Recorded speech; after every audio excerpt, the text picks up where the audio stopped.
शेतकरी आश्वासनाची पूर्तता न करणाऱ्या शासनावर गुन्हा दाखल करा. भडगाव येथे शेतकरी संघटनेची मागणी.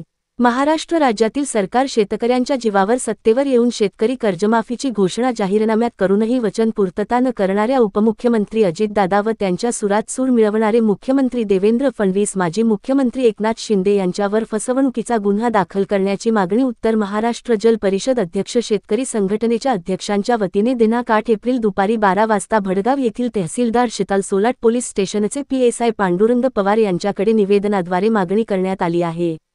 शेतकरी संघटना अध्यक्ष अभिमान हाटकर यांनी याबाबत माहिती दिली आहे. सतीश पाटील, दिव्या महाराष्ट्र न्यूज, भडगाव.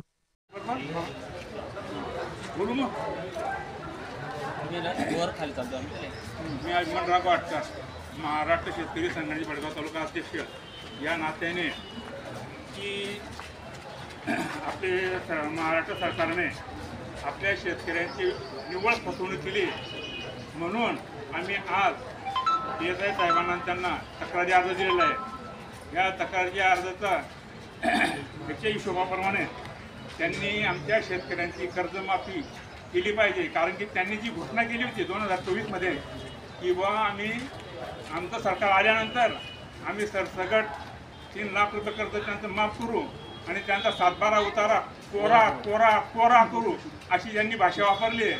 तशी भाषा वापरून त्यांचं सरकार आल्यानंतर सरकारने शेतकऱ्यांची निव्वळ फसवणूक केली आहे. त्यांनी फसवणूक केल्यामुळे आम्ही त्यांच्याबद्दल त्यांच्यावरती तक्रारी अर्ज दाखल केलेला आहे. यासाठी सरकारने याची दखल घ्यावी आणि आमच्या शेतकऱ्यांना न्याय द्यावा आणि आमचं सरसकट कर्जमाफी करण्यात यावी. शेतकरी संघटनेचा विजय असो. शेतकरी संघटनेचा विजय असो. शेतकरी संघटनेचा विजय असो.